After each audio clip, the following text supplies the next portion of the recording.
Well, gang, it finally happened. We're finally getting a date.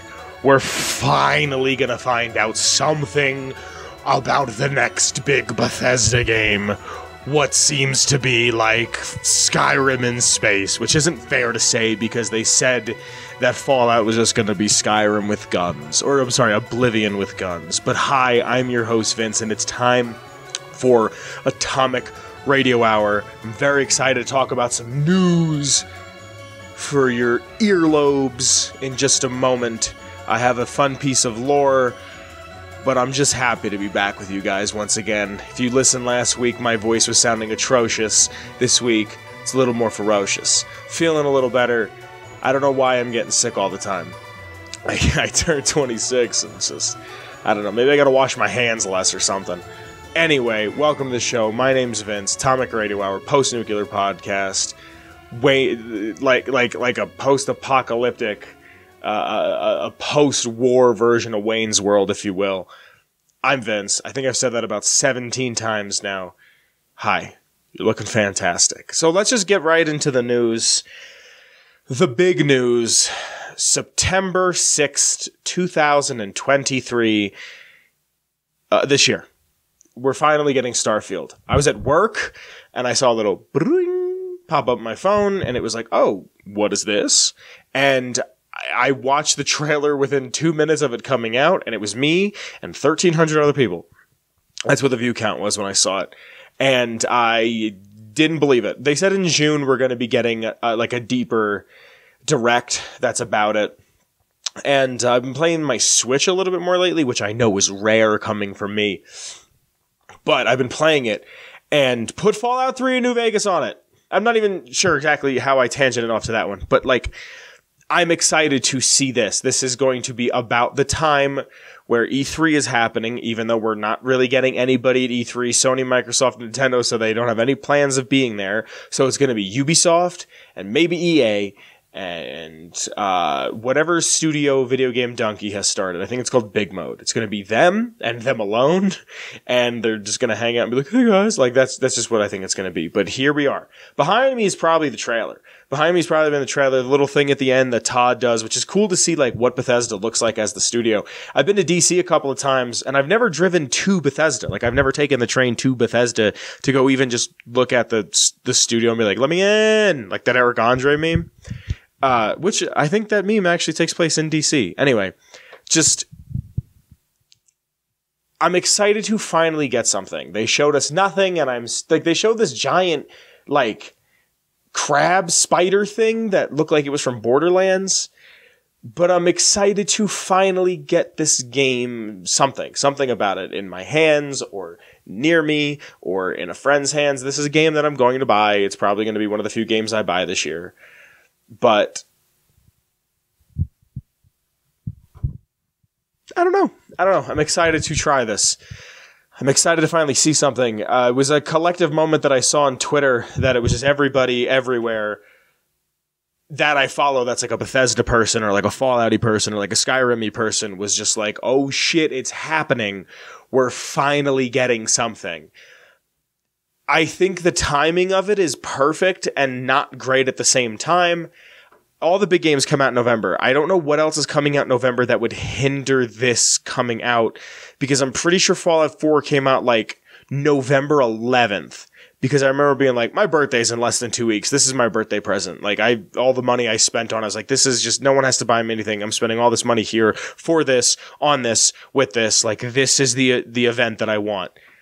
So I can't imagine what else big is coming. Like, this isn't a bit. Like, I genuinely don't know what else big is coming out this year.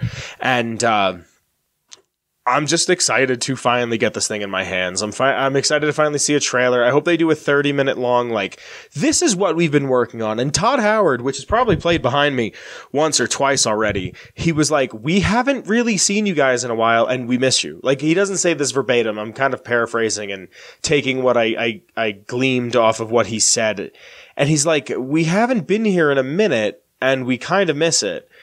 And hopefully we get something new soon. I mean, I hope there's not like a major leak that like spoils the game like with Fallout 4, but I hope that there's something that is satiating.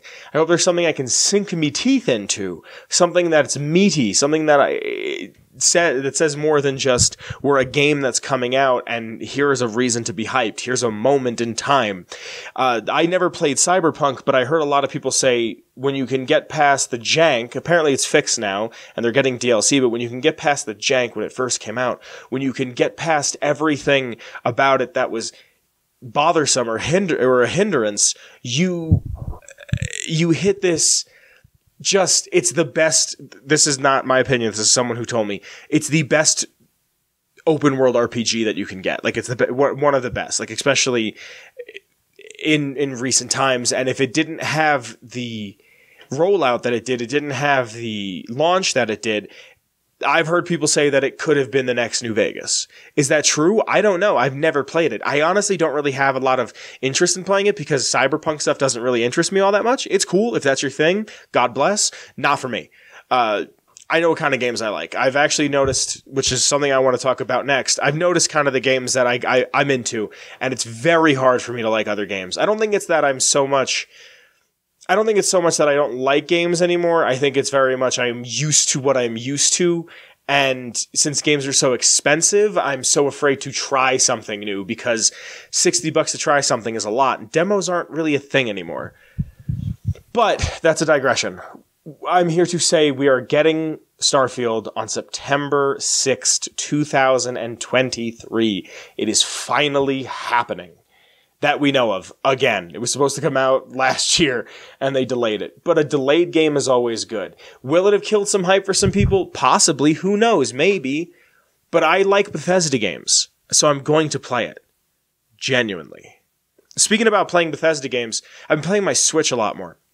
And I have a friend who's really into the Switch, and last weekend, when I was a little sick, we were texting back and forth about it, and then during the week after work one day, we decided to play some Switch games together just because I was like, yeah, I have it, but I don't really mess with it all that much. We started playing Smash, and I remembered how fun Smash is. So this is kind of like a weird, like, if you have any Switch games that are, as a recommendation, that are A, physical, and B, not Nintendo property. So no Zelda or Mario. I have Odyssey. I have Breath of the Wild. I'm actually borrowing from that same friend the new Kirby game. But I have a feeling I'm going to buy it from them because they said they didn't play it, and I love Kirby, and I can see myself getting very into this game. And today I'm looking at games to play, and I never grew up with Spyro, so I was thinking about buying the Spyro trilogy on there. But also, like, Stubbs the Zombie Rebel Without a Pulse is on there, and Cult of the Lamb is on there. And I don't like roguelikes and I like older, like, PS2, original Xbox, like, platformer, kind of wonky, weird games. So, like, Stubbs makes sense. I liked Spyro as a kid, but I didn't grow up with it. Like, I remember going to a carnival or a fairground or like a theme park with my parents and not having a PS1, but like seeing Spyro and be like, oh, cool, Spyro. Maybe just because it was a purple dragon. My child brain was, oh, cool, purple dragon. I was also a Barney kid when I was really little, so just purple and like dinosaur dragon things just click in my brain, in my gray matter. But I've been playing it, and today I genuinely sat there and went, maybe I could get back into Skyrim on Switch. So I looked up a review. The PS4 version of Skyrim, like, notoriously just doesn't work. You can barely do stealth. I don't know if all this has been fixed or not, but, like, you couldn't do stealth when I was playing it. There's a couple things, like, it just, I don't know, it didn't grab me. I remember that birthday. It was 2016 when I bought it again, because I wanted to sit in my room and eat White Castle and play Skyrim all day. And I played it for a few hours, but it didn't grab me the way it did when it first came out. So I was thinking maybe get it there. I could play casually for an hour or two, put it down, try doing a build that I never do as a two-handed, heavy-armored orc, just a big man, and just walk into places and fight. And really try to give it a shot, because on PC I really can't, and like, I don't know what it is. I have a hard time. I also am big on, like, buying a game physically, because Nintendo this month is shutting down the 3DS store, and the 3DS was beloved. And they're just like, yep, we're shutting it down, download everything you want right now, because after that, it's just never going to be in use again, because now the Switch is going to become their handheld, and something else will become their next big console. I don't know what that could be. But I assume I assume the next console they're going to make, because of this partnership they have with Microsoft, is going to be something beefy that can kind of handle things. I wouldn't be surprised if they went to discs. I wouldn't be surprised if they did discs and a slot on it so you can play your Switch games, to be completely frank with you. Me playing this again reminded me, like the Switch reminded me of like how much I was excited for the Switch when it first came out. And like I said in the last segment, I think it's not that I don't like games anymore. It's I know what I like. And it's very hard for me to reach out and try things because they're expensive. But some Switch games are $35. Like I want to get Cult of the Lamb. Don't like roguelikes. Want to get Cult of the Lamb. Because it's a game about cults, and there's like a sim aspect to it where you get to kind of like help out your settlement of your followers, and you can like rename them and choose what they look like. And I'm just gonna essentially make Heaven's Gate, but for sheep, and you know, just stuff like that. Like it's I don't know. I'm hoping maybe I fall in love with games again. It's kind of what it's feeling like, to be completely honest. And I think it might be because I have someone who's a friend of mine who wants to play games, who wants to try a myriad of games and do different stuff. And maybe that's what I needed, was just friends to play video games with again, that aren't the same people playing the same shit all the time. Now, before I go any deeper into the program, I just want to self-promo. I'm awful at self-promo, but I'm doing another show based on the HBO show The Last of Us. My friend Kyle, who you probably know if you're a regular, and my brother, who you probably don't know if you're a regular, we're both big fans of The Last of Us. My brother, The Last of Us 1 and 2 are two of his favorite games. He refers to the first Last of Us as his childhood game, which is wild to think, because I think mine is somewhere between like Sonic Adventure 2 and Sonic Adventure 2 Battle on the GameCube and Fallout 3. There's like only a few years apart where I wasn't playing one and was playing the other. And The Last of Us is his. And I get to do this show with him and Kyle, of course. And we talk about the show. And it's a blast. And this episode that's actually, it should be out by now if it's not out on Saturday, the day this comes out. It'll be out later today. I'm not sure when. I've been busy and not feeling well most of the week. So it should be out soon. The end of the episode is an absolute blast. Just my brother Kyle and I just having a fun time talking to each other, laughing about silly, goofy props in this show. So please, it would mean a lot to me if you not only check that out, but if you're not watching on YouTube, checking us out on YouTube, because I feel like that's the best way to watch. There's a visual component. I have fun with the green screen. It's a lot of fun. And I love you. Thanks. Now, before I get into the lore, I have to thank some people. And there are some people that every week support the show, and their support gives them a couple extra perks, which I'll get to in a moment. But because of them, I can continue and I can buy things. I was actually this weekend seeing how much money I have gotten from them and looking at when my yearly costs are due and looking at a piece of equipment that I think I might be buying sometime soon. I want to go to a store, not to give too many things away. I want to check out a couple stores and see how much they're going to charge for it. Call a couple places, but I'm thinking about buying it, and it will launch me into it'll be a new dimension, that'll add more visual elements to it. And it's just equipment. Equipment for me is a ton of fun to mess around with. I have to thank the OG Noah. Thank you, Noah. After Noah, I have to thank Danny. Thank you, Danny. After Danny, I have to thank Marcus. Thank you, Marcus. And last but certainly not least, I have to thank Mellow Millhouse. Like I said, because of you guys, I can continue to make the show as big and as bold and as beautiful as I want. And if you're in the $10 tier, you get to listen to these episodes be recorded live every single week. I love you. And I thank you for being here. Now, like I said last week, I'm going to be doing something a little new, a little different when it comes to the lore. And what that is I'm going to be asking the Patreon to take a poll. Last week it was between the Glow and Navarro from Fallout 1 and Fallout 2. This week I did from Fallout New Vegas was Vault 3, and Fallout 4 was 114. And it was actually a tie. It came down to a tie, so I flipped a coin. I had the same amount of votes for both of them. So if you'd like to hear any lore, and I mean any lore whatsoever, make sure you're in the Discord or a Patreon member or leaving a YouTube comment. I'm going to switch it up every now and again.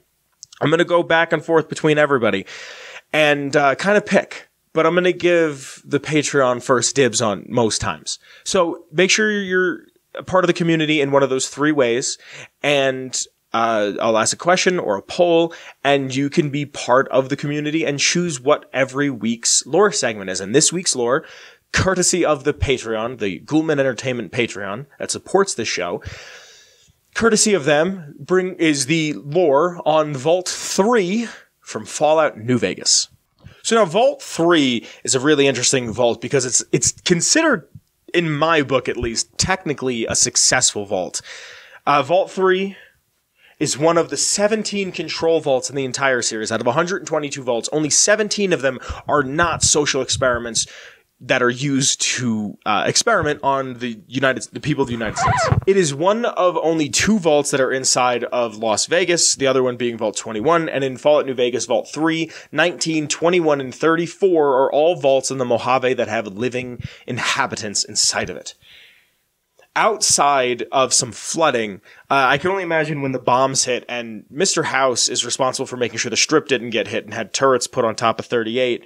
But outside of that, I can only imagine that it was pretty much par for the course that once the bombs hit, it pretty much meant that the entire infrastructure of the underneath was going to flood. Now, it's not the case for people like Red Lucy and her entire underground settlement that she has there. But pretty much more or less, you know, it's a city. That's how I can only imagine New York would be. The subways would be flooded. The sewers would be flooded. So the vault, the lower sections of Vault 3 have flooded. But other than that, by 2281, it's still completely operational. But here's the kicker. The Fiends are actually in total control of the vault. Now, the Fiends is a raider group, but not just any kind of raider group, a raider group whose entire purpose is to get high. They're almost, speaking of cults earlier, they're almost a cult in the sense where they just want to get high. Their entire purpose is they worship drugs. They need to get high. They need their fix. What's a better pairing than an apocalypse situation and drugs?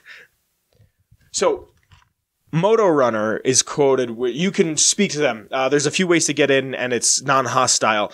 But when you get in there, you can speak to Moto Runner, and if you ask him about him being there, he goes, "I guess it isn't a secret. Yeah, the residents of the vault are all dead. We killed them. Funny thing is, they just let us in. We didn't have to force the doors or anything." And I'll get a little bit into more of how that happened in just a moment. This makes Vault 3 an incredibly safe drug den and housing area. So their entire base is a vault, a completely fortified place that has one entrance and one exit. So you can't get a guy coming through the front and the back and ambushing you. There is one entrance, unless you want to get a big-ass drill. And I doubt you're going to have the ability to power that big-ass drill 200 and some odd years after an apocalypse situation.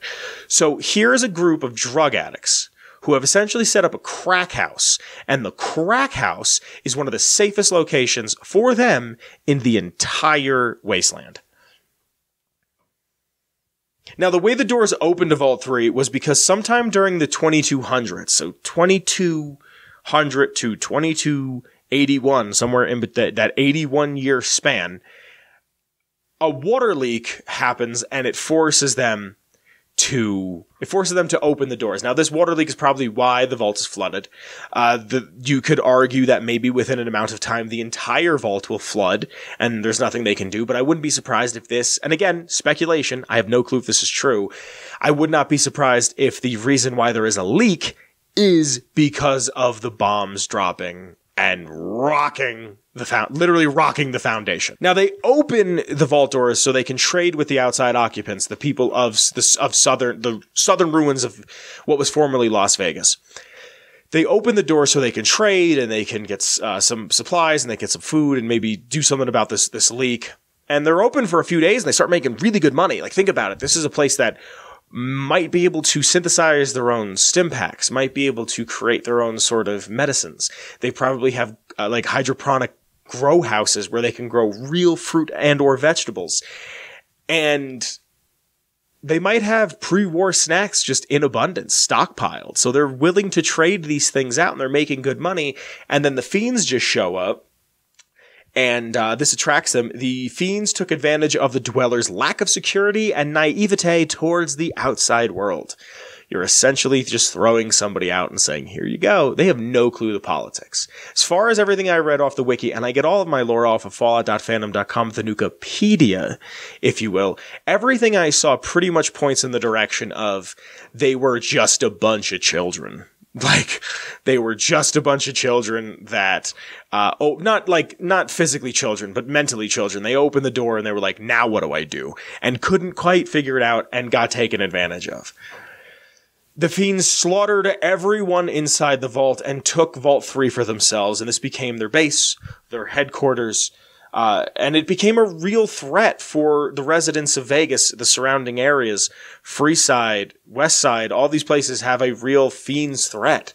I believe in Westside, if you start shooting, someone will go, is that the Fiends? Like it's a thing that just happens. Mean son of a bitch is known for taking down Fiends. But not only that, they've become a real nuisance for the NCR army at Camp McCarran. So here's this fortified army with money that they're taking as tax money. And they're having a hard time fighting a couple of drug addicts with cobbled together rifles with duct tape and bubbled gum. Now, the vault itself, a little bit on the layout of the vault, is an interesting place, but the layout of the vault is underneath a building in the south ruins of Vegas. A regular, schmegular, simple vault controller that's reminiscent of the time of these Fallout games is there, and that's what's used to open it up. And they have a guard. And the walls are completely covered in graffiti because the Fiends are getting high and trying to be artistic or something. They're getting high.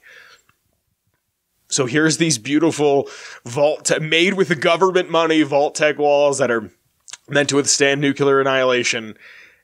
And they're covered in the ramblings and the scrawlings of an illiterate drug addict.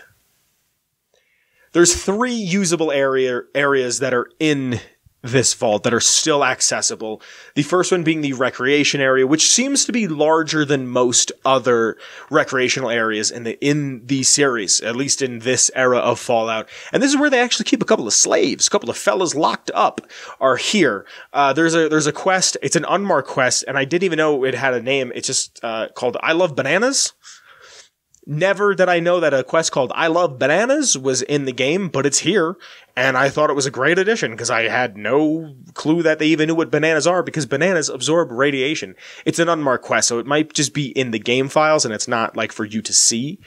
But bananas, fun fact, a little bit of a tangent, bananas absorb radiation, so if a nuke goes off, throw away all of your bananas. They have the maintenance wing, which is actually where you get to find Motor Runner.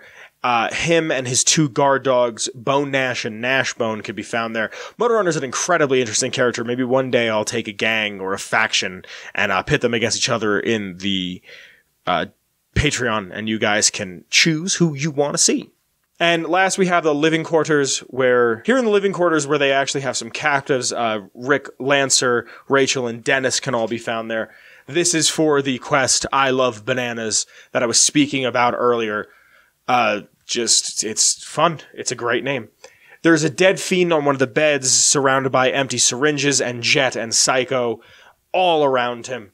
And, the rest of the vault from this point forward pretty much is completely flooded. So some notes and fun facts for you. One of these I absolutely adore and didn't know anything about. Vault 3 is a vault that I've only been in a handful of times, to be completely honest with you. One of them being that if you stand outside the vault door of Vault 3 with Veronica Santagello, it will trigger part of her companion quest, which I didn't know. I feel like I've played this game for so long that I just know to trigger her quest, pretty much take her to the bunker. Didn't know that a vault door could do that for her. This one is my absolute favorite, and again, I had no inclination that this even existed in the slightest. But if you were with Lily Bowen, the super mutant, who grew up in a vault, in the cafeteria, she will remember an experience of being a little girl growing up in the vault and her first kiss. Lily is a character who I do not think I've ever done her questline. Ever. I know I've had her as a companion. I don't think I've ever done her questline. Another reason to put the game on Switch. But it's a game... it's an experience that I would love to see just because I want to know, like, if she talks about the vertibird that she drove. That was Daisy Whitman's in Novak. I want to know how much she divulges about that. I want to know what it's like to grow up in a vault. Yes, she has very awful schizophrenia, and she doesn't remember things, and she thinks that her grandkids are real and there in front of her and whatever. But like a character that I've even seen people talk about her in like YouTube comments saying that she's one of the most compelling characters they've ever seen in a video game. And I think that's crazy because that's what Boone is for me. Like, I understand the plight of the lonely, lovesick loser. So if people are able to, and I can't imagine everybody who connects with her has schizophrenia, but that's powerful writing, man. And I should really do her quest sometime soon. Now, there's also something that I thought was really cool with the environmental storytelling, which is known for these games, and that is that some of the vault doors seem to have been tried to have been accessed. There are bobby pins laid out by the doors, suggesting that some of the fiends may have tried to pick their way through, which I think is really interesting because, you know, you get high and you want to do some dumb shit. And that's what the fiends try doing, baby. That's really all I have on the notes. I really, really like the fiends. I really like the idea of this ragtag group of idiots. I believe that the term is Occam's razor, where you do the simplest thing, or the simplest thing is what is the outcome of something. So it isn't so much, oh, it's going to do this, and that. It's like, yeah, we're going to cross the bridge, we're going to get over. The most quick, brief way to put it. But, like, that's what they did. They walked in and said, die, and then killed everybody. And now they have a structure that, like, a structure that is so sought after that one of the biggest settlements or states that the NCR occupies is Vault City. Vault 8. Another control vault. So they have what could be Fiend Nation. Like, they could spread out and move. I doubt they will because Vegas is right there, but they have the opportunity, especially if they can get a sub pump and pump out all the water. They could essentially maybe find a Gek in there. They could find something in there that could help them. Just interesting stuff. Great writing all around. It's New Vegas. It has great writing, but I love this. You're there, this happened semi-recently, or they're starting to get settled there, and now you have to kind of do something about it. If you want, there's some cool quests here too. But that's all I really have for you, my friends. That is this week's lore. Hey guys, how you been? This has been a fun week.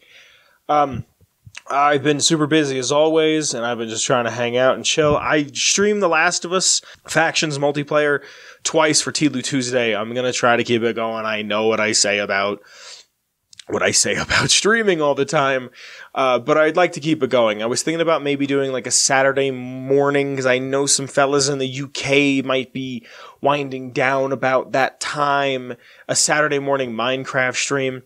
I'm also thinking about maybe getting something that will help me stream my Switch. And maybe that gives me another reason to use it, another reason to play stuff, another reason to kind of have a little fun with it. Especially if it's games that I never played, like Metroid Dread. Kind of seems like a game I might like. Something's following me the whole time? God, you mean like death? You mean like commitment? Like, it just seems like something that could be fun. If you guys want it, like, if you want to see any sort of streaming from me, if you want to see any sort of game, like, I'm always down to play Fallout, you know that. But I could play Skyrim on there, and I think it'd be fun to play Skyrim with a GameCube controller on stream. And I also just like having a bunch of not useless, but crazy effing peripherals all over the place that, oh, this goes here, and that goes there, and this loops into this way, and I got this wire coming this way and going that way, and I got this battery here, and I got this microphone that way, and I got another microphone that I don't use and a third camera, and then I got a screen, and I got a screen on the screen, and the screen's got a screen that makes drinks, and it's got a fucking cup holder and a microwave oven and a toaster oven because I want to make French fries. Like, I just like having I want to feel like Wade from Kim Possible a little bit, like, but like not high tech. Like, I want to feel like Wade from Kim Possible, but using technology that's like 25 years old. So, check it out. Let me know. If you want to see something, I'll be more than happy to do it. What I'm thinking about doing is maybe streaming over in Discord and on Twitch and kind of going back and forth. Discord's starting to open up a little bit more from everything I've seen, and it's going to be a place where people are doing a lot of stuff sometime soon. I could see Discord at some point having a splash page, like an opening page, much like a Twitch or a YouTube or something, and there's going to be like content that you can browse there and small communities that you could be a part of and whatnot there. I could absolutely see that happening within the next like 5 to 10 years. Thank you for being here. I love you very much. My name has been Vince. This has been Atomic Radio Hour, episode 244. The intro music is by the one and only Shane Ivers. The song is Feather Duster. And you can get all of his heaters at silvermansounds.com/free music.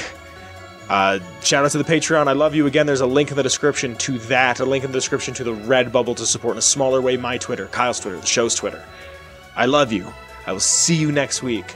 I hope you're trying new things. I hope you're enjoying being alive. I hope being awake isn't too taxing anymore. It's gonna be alright. I know it's a shitty cliche to say, but it's gonna be okay. It just takes some time. I love you. I'll see you next week. Bye. Atomic Radio Hour Podcast. A Ghoulman Entertainment production.